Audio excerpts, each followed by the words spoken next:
시작이 좋습니다. 여러분, 시작을 잘 하셨습니까? 대답을 안 하시네. 시작을 잘 하셨어요? 예. 저는 한 해가 기대가 되는 게 창세기를 우리가 새롭게 다루게 됐습니다. 창세기는 시작의 책이죠. 예, 시작의 책입니다. 그래서 그 새해에 잘 어울리는 성경인데요.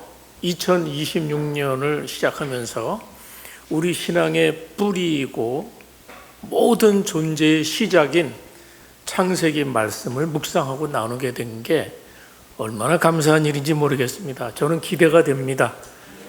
기대가 됩니까? 우리가 새해 어떤 마음으로 출발해야 될까요? 하나님처럼 시작하면 됩니다. 자, 여러분, 성경은 하나님의 자기 계시입니다. 왜냐하면 인간은 하나님께서 자신을 열어서 보여주지 않으면 그 누구도 하나님을 알 수가 없기 때문이에요. 인간은 스스로 힘으로 하나님을 알 수가 없는 존재죠. 그래서 하나님께서 자기를 계시하는 첫 번째가 창세기인데, 자기 계시의 첫 말씀이 뭐냐? 오늘 너무나 위대한 선언이죠. 태초에 하나님이 천지를 창조하시니라. 너무 위대한 선언이어서, 자, 이 말은 성경이 가장 먼저 하고 싶은 말이에요. 첫 문장이 중요하죠. 책을 볼 때도 그렇고, 저도 설교할 때 처음 시작이 제일 어려워요. 그래서 제가 처음 시작할 때 여러분의 반응이 좋으면 그 다음에 잘 풀려요. 여러분의 반응이 시원치 않으면 제가 헤맬 때가 있어요. 처음 시작. 성경의 처음 시작의 대전제가 태초에 하나님이 계셨다라는 선언이에요. 한번 따라서 태초에 하나님이 존재하셨다. 태초에 하나님이 존재하셨다는 이 선언은 어떤 철학가나 어떤 사상가나 어떤 신학자가 어떤 사고를 통해서 소개하고 있는 그 하나님이 아니에요. 여기 하나님은 그 누구에 의해서 소개되지도 않고 하나님은 스스로 자신을 드러내면서 함께 창조가 이루어집니다. 우리는 하나님께서 온 우주를 창조하신 분이라고 믿습니다. 그리고 그 믿음 위에서 우리의 삶의 기초와 생각의 기초를 놓고 사는 것이죠. 기독교 세계관의 출발이 이 창조입니다. 창조. 이 모든 우주 만물이 어떻게 시작이 되었다고요? 하나님이 창조하셨다. 태초에 하나님이 천지를 창조하셨다. 그러니까 이거는 자연 우주 만물이 자연 발생됐다고 말하지 않아요. 우연히 생겨난 것이 아니라는 선언이에요. 여러분, 이 세상에는 이 세상의 기원에 대한 수많은 설화가 존재하고 전설들이 존재하지만 성경은 태초 이전에 삼위 하나님이 존재하셨고 그 하나님이 우주를 창조하셨다고 선언합니다. 우리는 이 말씀을 믿고 살아갑니다. 창세기 1장 1절을 뛰어넘어야 신앙에 입문할 수가 있는 것이에요. 하나님이 천지 만물을 창조하셨다는 이 말씀을 믿지 못하면 그 다음 모든 성경은 막히는 거예요. 성경의 문을 열 수가 없어요. 성경의 문은 창세기 1장 1절의 문을 열고 들어와야 그 문을 뛰어넘어야 성경의 계시의 문이 열리는 것입니다.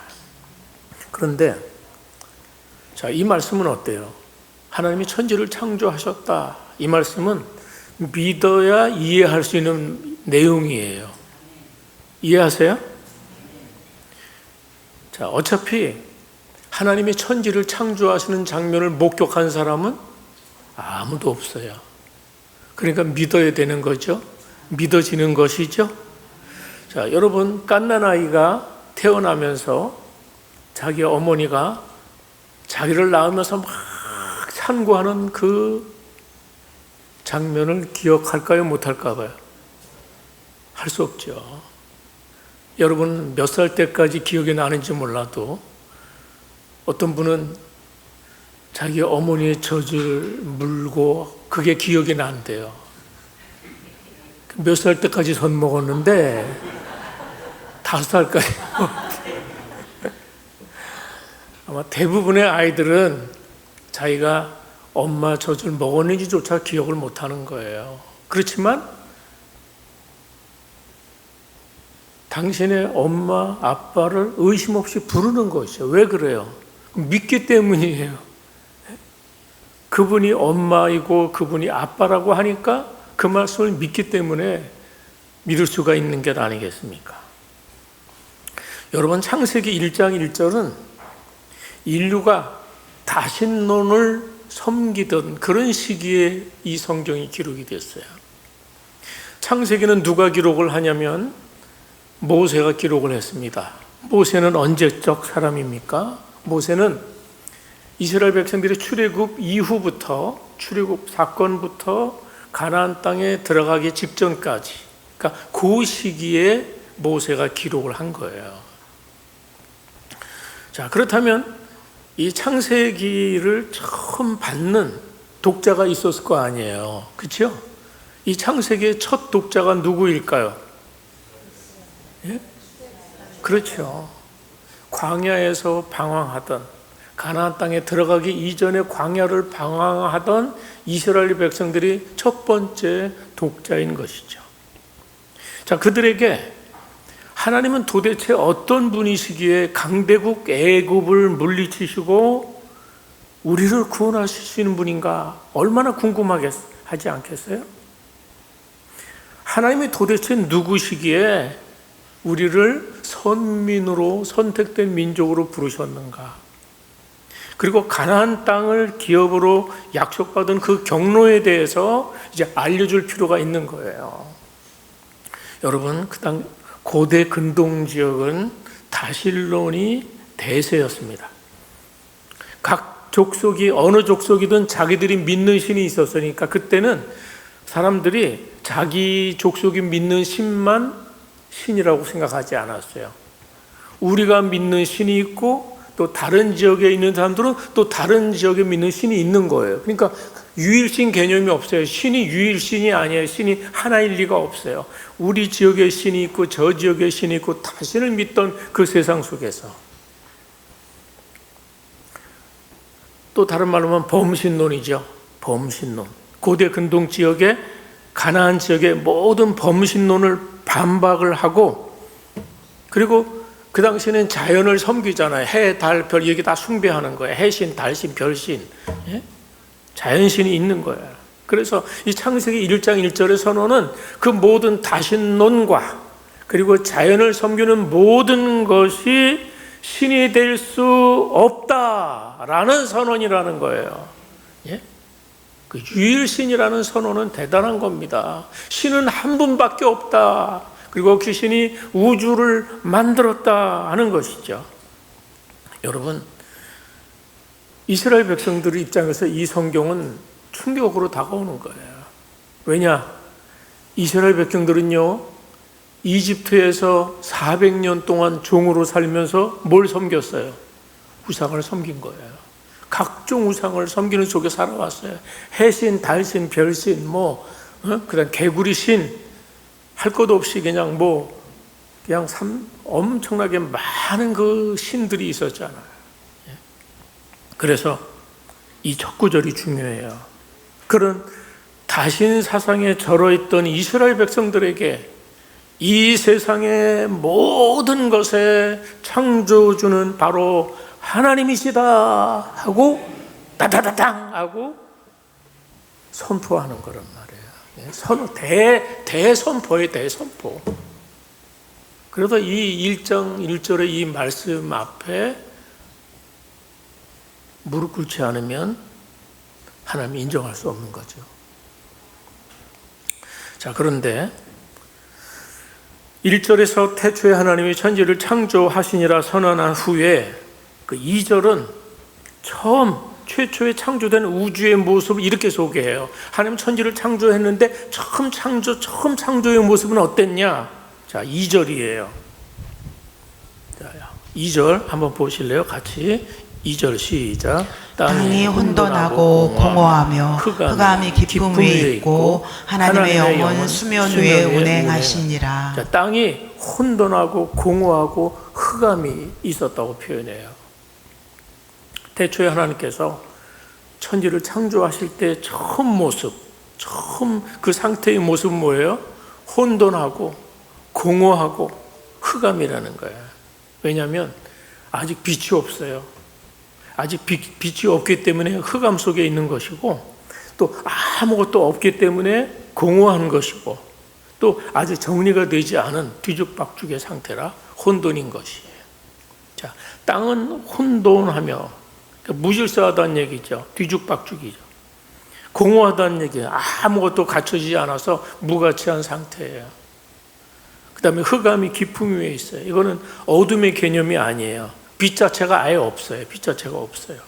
그러니까 이 우주는 처음부터 생명체가 살만한 정돈된 질서의 상태가 아니라 어떤 형체가 없고 내용물이 텅 비어있는 그 생명이 거주할 수 없는 그런 불모의 상태를 이렇게 묘사하고 있어요. 자, 여러분, 우리 인생이 이럴 때가 있지 않아요? 열심히 사는데 삶의 질서가 안 잡혀요. 무질서요. 혼돈해요. 마음은 늘 텅 빈 것 같아요. 공허할 때가 있단 말이죠. 또 앞날이 보이지 않는 그런 막막함, 그러니까 앞날이 보이지 않는 그 흑암이에요. 어둡고 공허하고 혼돈하고. 여러분, 하나님을 제대로 만나기 이전의 상태가 바로 그런 모습입니다. 2026년을 시작하면서 지금 여러분의 마음 상태는 어떻습니까? 우선 하나님을 믿지 않는 사람들은 일절이 빠진 세상을 살아가요. 일절이 빠진. 그 대신 어떤 삶이 있어요? 2절의 삶이 있어요. 2절의 삶이 뭐예요? 혼돈하고 공허하고 흑암에. 그래서 더 많이 붙잡아야 되고 더 높이 올라가야 되고 더 빨리 달려야 하고, 그런데도 불안이 사라지지가 않는 것이죠. 혼돈하고 공허해요. 자, 그런데 우리는 여기서 2절에도 중요한 말이 있어요. 그것은 뭐냐면 하나님의 영이 수면 위에 운행하시니라. 이 표현을 주목하셔야 돼요. 자, 중요한 것은 그 흑암 속에, 그 어두움에 하나님의 영이 운행하고 계셨다는 사실이죠. 그러니까 하나님은 이 무질서, 혼돈 속에 이제 질서를 부여하기 위해서 이제 운행을 시작하시는 거예요. 여기 운행하다는 말은 어미새가 알을 품듯이 생명을 만들어내기 위해서 집중하는 그런 의미예요. 어미새가 알을 품어서 그 알에서 어떻게 나중에 새가 깨고 나오는 것처럼 이제 그런 모습이죠. 그래서 오늘 여러분, 우리의 삶이 때로는 혼돈스럽고 무질서하고 공허해질 때가 있습니까? 기억하시기 바랍니다. 바로 그때는 그 어둠은 절망의 끝이 아니라 하나님의 창조가 시작될 수 있는 임계점입니다. 성령님이 지금 여러분의 삶을 품고 계심을 믿으시기 바랍니다. 그래서 이렇게 공허했던 순간이, 이런 공허했던 공간이 어떻게 하나님 보시기에 좋은 세상으로 바뀌는지 보세요. 자, 3절 보세요. 이제 그렇게 혼돈하고 공허하고 이제 흑암이 깊음이 있었는데 하나님의 신이 운행하기 시작하면서 이제 창조가 질서를 잡아요. 자, 첫째, 3절 한번 5절까지 다 함께 읽겠습니다. 시작. 하나님이 이르시되 빛이 있으라 하시니 빛이 있었고 빛이 하나님이 보시기에 좋았더라. 하나님이 빛과 어둠을 나누사 하나님이 빛을 낮이라 부르시고 어둠을 밤이라 부르시니라. 저녁이 되고 아침이 되니 이는 첫째 날이니라. 네, 하나님께서 빛이 있어라 명령하니까 빛이 쫙 생겼어요. 그러니까 하나님이 제일 먼저 빛을 창조하시고 어떻게 됐어요? 빛과 어둠을 나눴다 이렇게 말씀합니다. 그런데요, 이 3절에 나오는 빛은 해나 달이나 별과 같은 그런 광명체가 아니에요. 광명체는 언제 창조하시죠? 4일째 되는 날 해와 달과 별 광명체가 생기니까 이 광명체 이전에 어떤 빛이에요? 그러니까 창세기 첫째 날의 그 빛은 태양을 발광체로 하지 않는 이것은 하나님으로부터 온 빛이죠. 그러니까 그 빛이 혼돈과 공허와 흑암 속에 어때요? 질서를 채우시고 풍성함으로 채우시면서 이제 어둠을 몰아내면서 이제 무에서 유를 창조하는 그런 일들이 일어나는 겁니다. 하나님께서 혼돈과 공허와 흑암뿐인 죄인들을 질서와 풍요의 빛으로 이끌어내기 위해서 하신 일이 뭐예요? 참빛이신 예수 그리스도를 이 땅에 보내셨습니다. 자, 요한복음 1장 9절과 10절은 이 빛을 이렇게 해석을 해요. 자, 한번 같이 보실까요?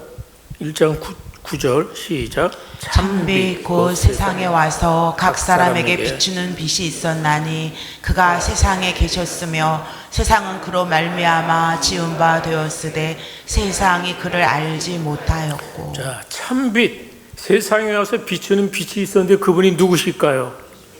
그분이 예수님이에요. 그런데 예수님은 어떤 분이십니까? 예수님은 창조하실 때 계셨어요. 창조하실 때 계시면서 빛이 있어라 말씀하셨던 그 하나님께서 참빛으로 이 세상에 오신 것이. 그래서 세상에서 사람들이 그걸 잘 못 알아봐요. 그런 얘기를 하고 있는 것이죠. 그런데 이 빛에 대해서 고린도후서 4장 6절은 또 이렇게 말해요. 자, 이 빛을 어떻게 소개하나 보세요. 시작. 어두운 데서 빛이라 말씀하셨던 그 하나님께서 예수 그리스도의 우리에 있는 하나님의 영광을 아는 빛을 우리 마음에 비추셨느니라. 아멘. 보세요. 그 어둠 속에 빛이 있어라 하셨던 그 하나님께서 누구를? 예수 그리스도 얼굴에 있는 하나님의 영광에 아는 빛을 어떻게 우리 마음에 비추셨다는가. 할렐루야. 참 놀라워요. 그러니까 이미 이 말씀 속에 장차 오셔서 우리에게 영원하고 생명의 빛 되시는 그리스도에 대한 언약이라고 볼 수 있는 것이. 그래서 3절부터 이제 본격적으로 하나님의 창조 행위가 서술이 되는데요. 그 하나하나의 행위가 하나님의 말씀으로 이루어집니다. 하나님께서 혼돈을 깨뜨리는 방법이 뭐예요? 말씀입니다. 빛이 있어라 하니까 빛이 생겨나는 거예요. 하나님이 말씀하시니까 어둠은 물러가는 거예요. 그렇습니다. 하나님의 말씀은 존재케 하는 힘이 있습니다. 하나님이 말씀하시니까 비존재가 존재가 되는 것이에요. 말씀으로 하나님은 이 좋은 세상을 만드셨습니다. 이 좋은 세상을 하나님이 빚으시고 만드셨어요. 그러니까 하나님의 말씀이 닿으면 어두운 곳이 밝아집니다. 혼돈된 곳이 질서가 잡힙니다. 공허한 것이 풍성해집니다. 그렇습니다. 말씀으로 살면 내 삶의 공허가 물러갑니다. 말씀으로 살면 내 혼돈이 물러갑니다. 할렐루야. 좀 올 한 해도 하나님의 말씀으로 여러분이 아름다운 날이 되시기를 바랍니다. 창조의 빛으로 사는 삶이에요. 창조의 빛으로 사는 삶은 결국은 말씀 중심의 삶을 의미하는 것이죠. 내 생각과 경험이 우리 삶의 기준이 될 때 우리는 흔들려요. 절대 기준이 될 수 없어서. 내 생각과 경험이 우리 삶의 기준이 될 때 우리는 혼돈에 빠지는 것이죠. 그렇지만 하나님의 말씀이 내 삶에 선포될 때 비로소 내 인생의 방향이 잡히기 시작하는 것입니다. 사랑하는 여러분, 우리는 한 해를 출발하면서 복을 기대합니다. 우리만이겠어요? 2020년 한 해를 시작하면서 복을 기대. 그래서 사람들은 다 새해 복 받으세요 라고 기원하는 것이. 그 복을 받겠다고 해돋이 거기까지 가는 거예요. 해돋이 하면서 복을 빌어보겠다고, 복을 받아보겠다고 그 태양이 떠오를 때 여기 주목하세요. 주목하세요. 다른 거 하지 마세요. 그 복을 받아보겠다고. 그 달려가는 열정 대단하지 않습니까? 지난 우리의 생애는 어땠습니까? 오늘 2절의 상황처럼 혼돈하고 공허하고 칠흑 같은 어두움, 그러면 사는 게 힘들어집니다. 그래서 열심히 살아도 채워지지 않는 이런 공허감들이 있잖아요. 이 불안감이 이 시대를 살아가는 사람들의 깊은 현실입니다. 결국은 우리의 삶을 둘러싸는 이런 혼란이나 공허나 어두움은 무엇을 상징할까요? 바로 그것은 목적의 상실입니다. 방향의 상실입니다. 예? 특히 우리가 지금 사는 세상은 이 정보가 너무 과잉이 돼서 문제예요. 정보 과잉의 시대. 예? 뭐 그렇게 좋은 말이 많이 도는지. 카톡을 통해서 시도 때도 없이 오는 그 좋은 말들, 좋은 글들, 어릴 때 참 피곤해요. 예? 이런 것 좀 안 보냈으면 좋겠는데 계속 뭐 이렇게 퍼날르고 보내는지 얼마나 피곤한지 몰라요. 예? 정말 수많은 콘텐츠와 수많은 멘토들이 이렇게 살아야 된다고 계속 정보를 주는 거야. 한 방에 끝낸다는 게 얼마나 많아요. 당뇨 한 방에 끝낸대. 뭘 한 방에 끝내는, 뭐 영어 뭐 하면 한 방에 끝낸대. 수많은 콘텐츠를 우리를 계속해서 정보를 주면서 그 과잉이, 정보가 과잉인데 우리는 여전히 불안하죠. 혼란하죠. 예. 마치 미로처럼 온갖 그런 가치관 속에서 오히려 더 삶이 흔들려요.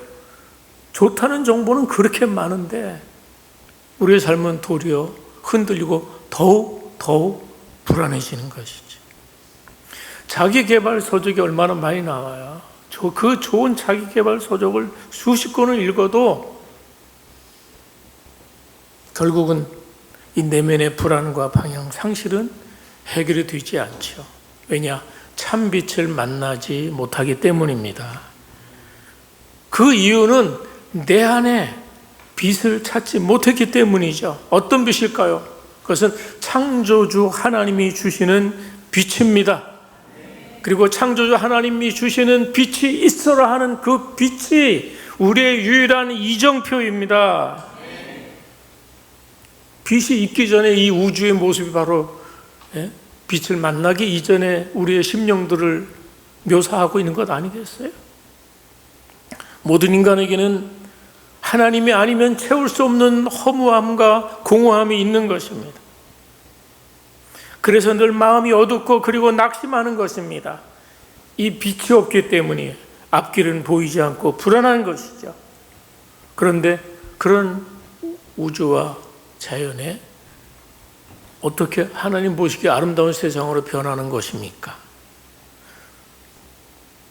아담과 이브가 창조되고 세상을 보면서 얼마나 놀랐을까요? 우와, 이렇게 아름다울 수가. 보기에 너무 좋은 거예요. 보기에 좋아. 그 창조의 때 하나님이 늘 하시는 말씀이 뭐예요? 보기에 좋았더라. 그러니까 하나님 보시기에 하나님의 방향과 목적에 맞게 존재된 모든 것들은 보기에 아름답고 좋은 거예요. 질서가 있고 빛이 있고 풍성함이 있고 좋은 거예요. 보기에 너무 좋은 거예요. 그러니까 아담과 이브는 창조함을 받고 너무나 아름답고 보기에 좋은 세상을 만났던 것이죠. 하나님께서 빛을 만드시고 빛이 작동하기 시작하니까 질서가 잡히고 아름다워지는 복이 임하는 것입니다. 사랑하는 여러분, 여러분이 한 해를 시작을 했는데 우리에게도 이 빛이 임해야 될 줄 믿습니다. 정말 우리 인생에 이 창조의 빛이 들어와야 되는 거야. 창조의 빛으로 사는 삶은 결국은 말씀 중심의 삶을 의미하는 것입니다. 창세기의 말씀은 우주 만물을 향하신 이 하나님의 첫 명령, 인류를 향한 하나님의 첫 말씀, 그것은 빛이 있어라. 오늘 우리의 영혼을 향해서 그렇게 여러분이 외치셔야 돼. 내 영혼아, 빛이 있어라.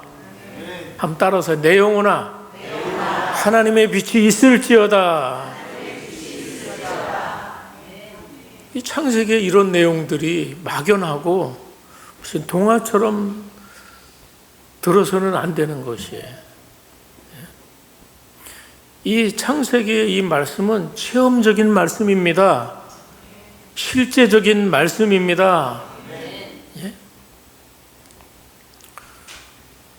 제가 주님을 만나기 전까지 저의 청소년 시절 너무나 혼돈하고 불안하고 막연하고 갈 바를 잡지 못하고 방황하고 혼돈하고 살았어요.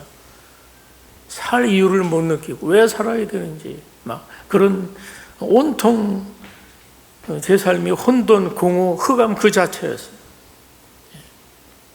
그러다가 교회 나가서 제 이 공허한 말씀에 하나님의 말씀이 막 들어오는데요. 하나님의 말씀이 막 들어오는 것만큼 막 제 마음이 막 그냥 밝아지기 시작했어요. 매번 주님 앞에 교회 나가면 저를 향한 그 하나님의 사랑이 막 느껴지고 그래서 막 눈물이 나고 예배 드리면 전 눈물이 언제 시작이 되냐면 사도신경 예배 시작하면 사도신경 할 때부터 눈물이 터지는 거예요. 그리고 하나 둘씩 그 예수님을 알아가고 예수님을 따를수록 혼돈하던 제 내면이 주님의 질서, 주님의 지혜로 질서가 생기더라고요. 바로 그것은 하나님의 영이 나와 함께 하셨기 때문입니다. 그렇습니다. 그리스도인은 우리의 가슴에 창조의 영이 깃든 사람입니다. 여러분 아무나 하나님의 창조를 믿는 게 아니잖아요. 이 과학과 이성과 이 합리의 시대를 사는 현대인들이 진화론을 신봉하는 현대인들이 창조의 세계를 볼 수 없어요. 그들은 이 세상에 우연히 생겨났다고 합니다. 모든 생명 있는 것들이 진화의 과정을 거치고 있다고 생각합니다. 여러분 그런 세상 속에서 창조주 하나님을 알고 그분을 모시고 살아간다. 이건 굉장한 자긍심입니다. 천지의 창조를 지으신 하나님을 아버지로 모신 자긍심을 갖기를 바랍니다. 나는 우주 만물을 만드신 전능자 창조주 하나님을 믿고 산다. 이게 프라이드예요. 프라이드. 예수 믿는 사람이 이 프라이드잖아요. 우연히 생겨난 세상에서 세상이 어디로 가는지도 모르고 그 속에 사는 사람들 속에서 나는 이 우주가 어디서 왔으며 어디로 간다는 걸 알면서 그 하나님 안에 창조의 영을 붙들고 산다는 것이 얼마나 대단한 일입니까? 우리는 얼마나 존귀한 사람들입니까? 우리는 참 대단한 사람들인 것이 우주 만물을 창조하는 하나님을 알고 믿고 있다는 것 대단하고 고상한 일이죠. 그분이 나의 주인이시고 그분이 나를 주관하고 있다는 사실도 믿는 것이 얼마나 행복한 일입니까? 2026년 새해를 시작하면서 너도 나도 할 거 없이 한 해를 복받겠다고 출발하는데 그 진정한 복은 어디에 있습니까? 바로 빛이 있어라 명령하신 그 하나님 안에 있습니다. 자, 그래서 저는 올 한 해 우리 모두가 좀 이 말씀에 순종하며 사시기를 바랍니다. 그리고 내 어둠을 향해서 내가 어두울 때마다 선포하세요. 선포하세요. 빛이 있어라. 한번 따라서 빛이 있어라. 예, 기도할 때도 선포하는 거예요. 기도하면서도. 예, 내 공허함 가운데 하나님의 충만으로 채워져라. 예, 무질서는 질서로 잡힐지어다. 예, 그렇게 외치는 거예요. 우리 한 해 주님의 이 창조의 빛 가운데 승리하기 바랍니다. 여러분 가정이 이 창조의 빛 가운데 거하기를 바랍니다. 예? 여러분의 자녀들에게 이 빛이 있기를 바랍니다. 우리 교회에 빛이 있기를 바랍니다. 내 건강에도 빛이 있기를 바랍니다. 이게 지금 누리는 것이 옛날 사건이 아니라 이 창조의 빛은 내가 지금 누리고 있는 것이 시간과 공간을 주시고 나와 동행하시고 그리고 그런 나를 생명책에 기록하시고 구원하기로 작정하신 그 하나님 은혜를 기억하시면서 이 땅의 창조의 빛을 누리며 살기를 주의 이름으로 축원합니다. 함께 기도하겠습니다. 우리 첫 번째 기도 제목은 하나님 내 심령의 혼돈과 어둠이 물러가도록 역사해 주시옵소서. 순간순간 내 안에 남아있는 무질서, 공허, 앞날에 대한 불안과 흑암을 주님의 은혜로, 주님의 성령의 은혜로 운행하셔서 세상에 줄 수 없는 평안으로 마음의 질서를 잡아주시고 창조의 빛으로 내 안에 모든 어둠을 몰아내 주시옵소서. 예, 내 심령의 어둠이 물러가도록 기도하시고, 두 번째는 오직 말씀의 빛 앞에 순종하는 삶을 살게 하소서. 빛이 있으라 말씀하실 때 빛이 나타났던 것처럼 내 삶에 들려주신 하나님의 말씀에 순종하는 역사가 있게 하옵소서. 세 번째로 우리는 빛과 어둠을 구분해서 세상을 밝히는 통로가 되게 해달라고 기도하세요. 우리는 이제 빛과 어둠을 구별할 줄 알아야 됩니다. 거룩한 것, 속된 것, 이걸 구별할 수 있는 영적인 분별력을 주셔서 어둠과 타협하지 않고 창조의 빛을 따라 세상을 밝히는 통로고 되게 하옵소서. 하나님 보시기에 좋았더라 하는 그 은혜가 있게 하옵소서. 우리 세 가지, 내 심령의 혼돈과 흑암 물러가게 하시고 말씀의 빛 앞에 순종하는 삶을 위해서, 복의 통로가 되는 걸 위해서 다 함께 기도하겠습니다. 하나님 아버지 감사합니다. 오늘 주 말씀을 통해서 오늘 우리가 주님의 말씀의 빛 안에서 살게 하시니 주여 감사합니다. 특별히 여전히 내 삶을 엄습하는 혼란과 공허와 흑암과 어두움이 하나님의 영이 운행하셔서 이 어둠이 떠나가게 하시고 무질서가 떠나가게 하시고 혼돈이 떠나가게 하시고 내 마음의 어두움이 떠나가도록 주여 역사해 주시옵소서. 성령의 빛으로 역사해 주시옵소서. 어려운 하나님을 살아면서 하나님의 빛 가운데 살아서 그 말씀의 빛 가운데 살아서 하나님 내 삶에 들려주시는 하나님의 말씀이 빛이 되어서 내 삶에 순종하는 놀라운 역사가 있어서 내 인생에서 생명력 있는 역사가, 창조의 역사가, 새로워지는 역사가 날마다 있게 주시옵소서. 빛과 어둠을 분별하며 세상을 밝히는 성로가 되기를 소망합니다. 하나님 우리에게 영과 어둠을 구별하게 하시고 해야 될 것 하지 말 것을 구별하는 은혜를 주시고 그래서 참된 그리스도인으로 세상을 밝히면서 복의 통로로 살아가는 종들이 다 될 수 있도록 주여 도와주시옵소서. 세상을 창조하신 하나님을 찬양합니다. 빛 되신 하나님이 혼돈 가운데 질서를 세우시고 제 어둠에 빛을 비춰 주셔서 감사합니다. 주님이 여전히 오늘도 우리의 삶에 창조의 빛을 비추어 주시옵소서. 세상 가치와 진리가 뒤섞인 세상 속에서 하나님이 정해주신 그 존재의 자리를 지키면서 구별의 삶을 살아 창조의 빛을 비추며 살아가도록 역사해 주시옵소서. 그렇게 창조의 목적대로 그 안에서 의미를 추구하며 감사하며 행복한 삶을 살아가는 거룩한 한 해가 되게 하옵소서. 예수님 이름으로 기도합니다. 아멘.